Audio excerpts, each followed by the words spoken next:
Alright, magandang gabi po sa inyong lahat mga kababayan, Batang Maynila to each. Mapag-usapan natin si Antonio Trillanes, former Senator Trillanes, at etong si Robin Padilla. Unahin na natin si Antonio Trillanes kasi si Trillanes gustong ipasara yung ICI. Habang ito namang si Senator Robin Padilla gusto ipasara ang Senado. Ayan, mga kababayan. So, gusto nilang ipasara yung si Trillanes, isara nyo na yung ICI. Ito naman si Robin Padilla, isasarado na raw itong Senado. O, inahin na natin si Trillanes. Bakit gustong ipasara? O, ipatigil na ni Trillanes itong ICI. O, ito mga kababayan. Kung hindi rin lang naman iimbestigahan ng ICI si Pulong at si Bongo na hindi man lang pinatawag, tama lang na magsara na kayo. Nagalit na si former Senator Antonio Trillanes. Kasi bakit nga hindi pinapatawag si Pulong Duterte at si Bongo at hindi niyo pinapatawag? Si Pulong Duterte, di ba? May binuking na yan ni Cabral nung ito'y nabubuhay pa. Sinabi ni Cabral na merong 51 billion na allocation. Etong Pulong Duterte diyan sa Davao. At si Bongo, ganun din. Bakit nga naman hindi nyo iniimbitahan diyan sa ICI? Ano nangyayari? Kaya alam niyo mga kababayan, ilan sa mga miyembro nito, yung mga chairman, una yung lalaki. Sino ba yung umalis dyan? Tapos yung pangalawa yung babae. So, isa na lang ang naiiwan nandiyan pa pala si Asurin at yung isa pa. So, mas mabilis na lalagas yung miyembro ng ICI kaysa dun sa mga corrupt na mga opisyales na dapat nakukulong na. Hanggang ngayon hindi pa nakukulong. So mas naunang nauutas o nauubos yung mga miyembro ng ICI. Tapos ito. Hindi daw iniimbestigahan si Pulong. Bakit hindi nyo imbestigahan? Hindi nyo pinapatawag sa ICI pati si Bongo. Sabi ni Trillanes, kung ganyan lang din, tama lang na magsara na kayo. Total, nag-aalisan na yung mga miyembro ng ICI. Mag-aalisan na kayo, tigilan nyo na yan. Wala rin namang mangyayari. Parang gano'n ang gustong sabihin ni Trillanes. Bakit pili ang mga iniimbestigahan nyo dyan, yung mga pinapatawag ninyo? Alam nyo naman mainit talaga dugo ni Trillanes dito sa mga Duterte. Di ba? Kaya nga, isa ito sa talagang tuwan-tuwa nung itong si Duterte ay nakulong dyan sa ICC. At hanggang ngayon, ito, tuloy-tuloy pa rin ang mga expose ni Trillanes laban sa mga Duterte. Tapos ganito, itong ICI na nag-iimbestiga sa flood control anomalies na kung saan itong si Pulong Duterte di umano ay sangkot. Bakit hindi iniimbestigahan ng ICI? Bakit hindi pinapatawag ng ICI pati si Bongo? Tama lang yan. Mag-alisan na kayo dyan, magsara na kayo. Sabi ni Trillanes. Basahin nga natin yung ito yung mga komento ng ating mga kababayan. Basahin muna natin itong caption. Sabi dito sa post, former Senator Antonio Trillanes IV sharply criticized the Independent Commission for Infrastructure ICI amid its current situation, echoing growing public calls for the body's closure. Marami na palang nananawagan na magsara na kayo. Bakit? Kasi nga, ang sabi ni Trillanes, parang selective yung nagiging investigasyon at ineffective yung nagiging investigasyon ng ICI. Sabi ni Trillanes na itong komisyon has failed to go after key political figures allegedly linked to questionable infrastructure-related transactions, raising doubts about its purpose and independence. Nagdududa tuloy si Trillanes, ano ba talaga itong ICI na to? Bakit yung mga key political figures hindi nyo iniimbestigahan o hindi nyo pinapatawag dyan? He argued that the resignations only reinforce public perception that the ICI is unwilling or unable to pursue powerful individuals. So sabi ni Trillanes, yung mga nag-aalisan, yung mga nag-resign. Kaya ang mga dahilan, kaya sila nag-aalisan dahil hindi nila kaya o natatakot sila na ipursu o imbestigahan, ipatawag yung mga powerful individuals. Sabi ko sa inyo, di ba ganun?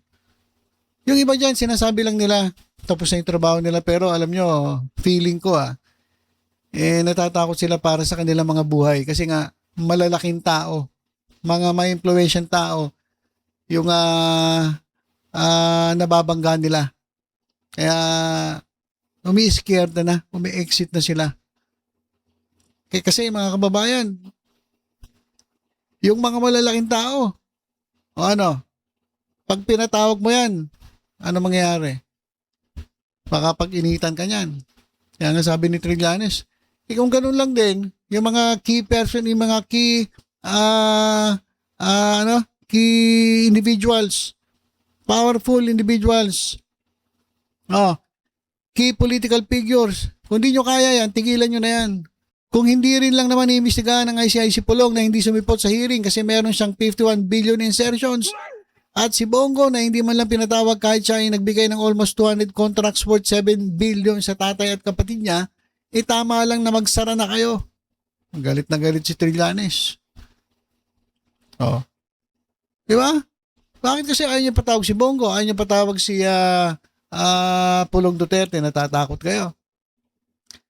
Kung si ano na lang kaya, no? Kung si Trillanes kaya ilagay niyan sa ICI, siguro mas maganda. Di ba, mga kababayan? Kaso, sasabihin na naman baka mabahira ng politika. Di ba? Pinili nila yung mga hindi politiko. Kaso, ilag din Hindi mo naman sila masisisi. Hindi mo sila masisisi na mangilag o matakot. Kasi syempre, mag-iimbestiga ka, inatasa ka mag-iimbestiga, tapos mangyayari, yung malalaking tao, babanggain mo. Delikado ka, pati yung buhay ng pamilya mo. So, ang kinakailangan talaga dito matibay ang loob. Yung talagang handang magsakripisyo para sa bayan. Kaya nga, hanggang ngayon daw, hindi na papatawag si Pulong sa si Bongo dahil nga raw, baka natatakot yung ibang miyembro dyan. Ano sabi ng ating mga kababayan? You're right, Mr. Trillanes. Hindi go ahead, Mr. Trillanes. Hindi ganun hindi ganun nasabi. Si Bato nagsabi nun, you're right, Mr. Trillanes. Perhaps they are afraid of this too. Biruin nyo, ito yung perception ng taong bayan. Natatakot kayo dun sa dalawa. Anyway, Ombudsman is not afraid of them. If there is sufficient evidence, then they will be forced to face it. You need prima facie evidence to do that. Ayan. Hanggang ngayon, yung sinasabi nila bago magpasko, marami makukulong. Gusto namin makita yung mga involved na congressman, senator, arestuhin at ikulong. Pag nangyari yan, magkakaroon ng kumpiyansa at tiwala ng taong bayan. Take note, dapat sikreto kung may warrant o pares, wag ipagsabi-sabi para hindi maka-iskapo. Na naman yung pangako nila na hindi na natupad. Magbabagong taon na, tapos na yung Pasko, tapos na birthday ko, tapos na yung Pasko. Wala pa nakukulong. Sabi nyo dati, maraming magpapasko sa kulungan. Wala. Puro dakdak lang. Okay, nag-aalisa na, nag-resign na. Wala na. Imbis na lumalakas itong ICI, mas lalong humihina. So yan, magsara na lang daw kayo.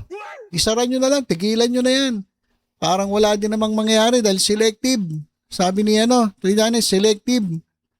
Yang inyong investigasyon. Ano sabi niya rito? Selective and ineffective investigations. Tigilan nyo na yan. Sabi ni Trillanes, isarado nyo na yan. Magsara na kayo, ICI.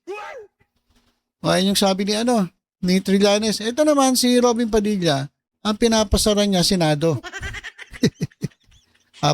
Maraming agree dyan.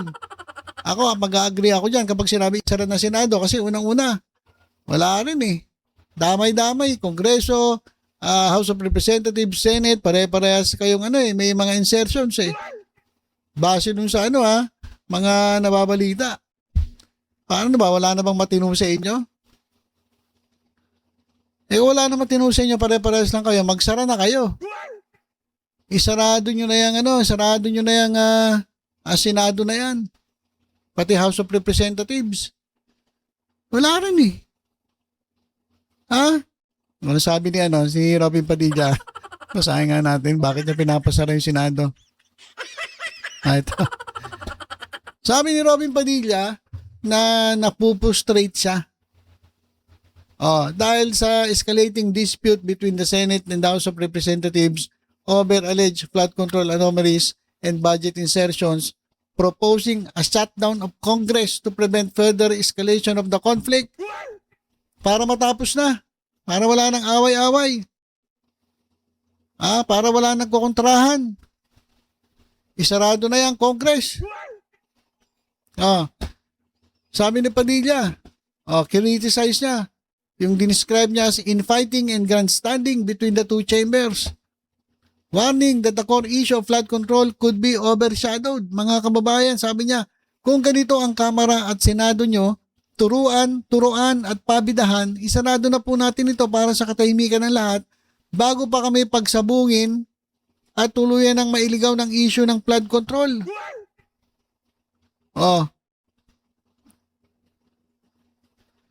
Sinabi ito ni Robin Padilla pagkatapos nga maglabas ng mga dokumento itong si Kong Ngaw-Ngaw, si Ligarda Libiste. Yung nilabas niyang Cabral Files, Cabral Files kuno, na wala namang nag-authenticate. Alam niyo mga kababayan, ako binibigyan ako ni Nanay Christy ng painting. Yung painting may kasamang authentication. Parang authenticated siya. Ibig sabihin, totoo siya. Legit.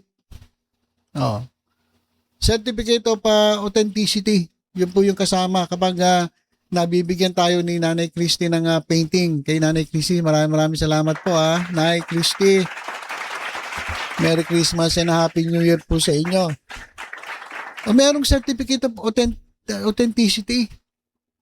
Authenticated. Pero ito nga nilalabas ni Libiste, hindi po authenticated. Pag ganyan, yan, hindi yan pwedeng paniwalaan at walang saysayan pagdating sa korte. Dahil dito raw, eto si Robin Padilla, nababahala. Kasi naniniwala siya na isa siya sa nabubudol ni Libiste.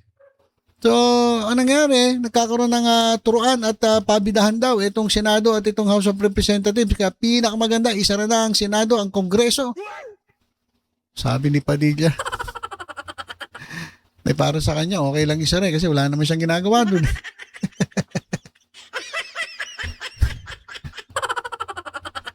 Pero yung iba ron na talagang pinaglalaban ng kredibilidad, integridad ng Senado, siyempre, hindi sila basta-basta papayag na buwagin ng Senado. Kasi para sa kanila, importante yung Kongreso. Pero pag wala kang ginagawa, okay lang. Okay lang na ipasarado na. So sabi ni Robin Padilla, isarado na natin to. Wala namang away lang tayo ng away. Wala naman tayong ginagawa. Ito yung mga sinabi ng ating mga mga kababayan. Bilang pagtatapos, sabi dito, wala naman kasi siyang partisipasyon sa Senado. Wala naman siyang silbi dyan, walang ambag. Okay lang na ipasara. Mga pinagdadaldal ni Padilla sa media, walang katuturan. Tama yan. Paano naman Tama yan. Paano naman matututukan ang ekonomiya natin? Puro na lang investigasyon sa flood control. Magtrabaho na kayo sa gobyerno para sa ekonomiya. Bagsak na tayo. Tama yung ating kababayan. Puro kayo investigasyon. Puro wala namang nananagot. Wala nakukulong.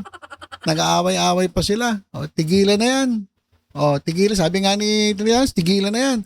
Sabi ni Robin Padilla, isara na yung Senado na yan. Isara na yung Kongreso na yan. Para mas magulo. Hindi, para ang klaseng gobyerno yon kapag wala ng Senado at House of Representatives. Baka mas maganda pa yon, di ba? Pangulo na lang ang ang mangunguna at siya ang namumuno sa bansa. Merong presidente, may prime minister. Payag ba kayo doon sa mga ganon? No. Tumulong kasi kayo mag-file ng kaso sa mga korap na kasama nyo sa Senado at mga contractors. Wala nga eh. Kampi-kampihan eh. Kapag kaalyado mo, pagtatakpan mo.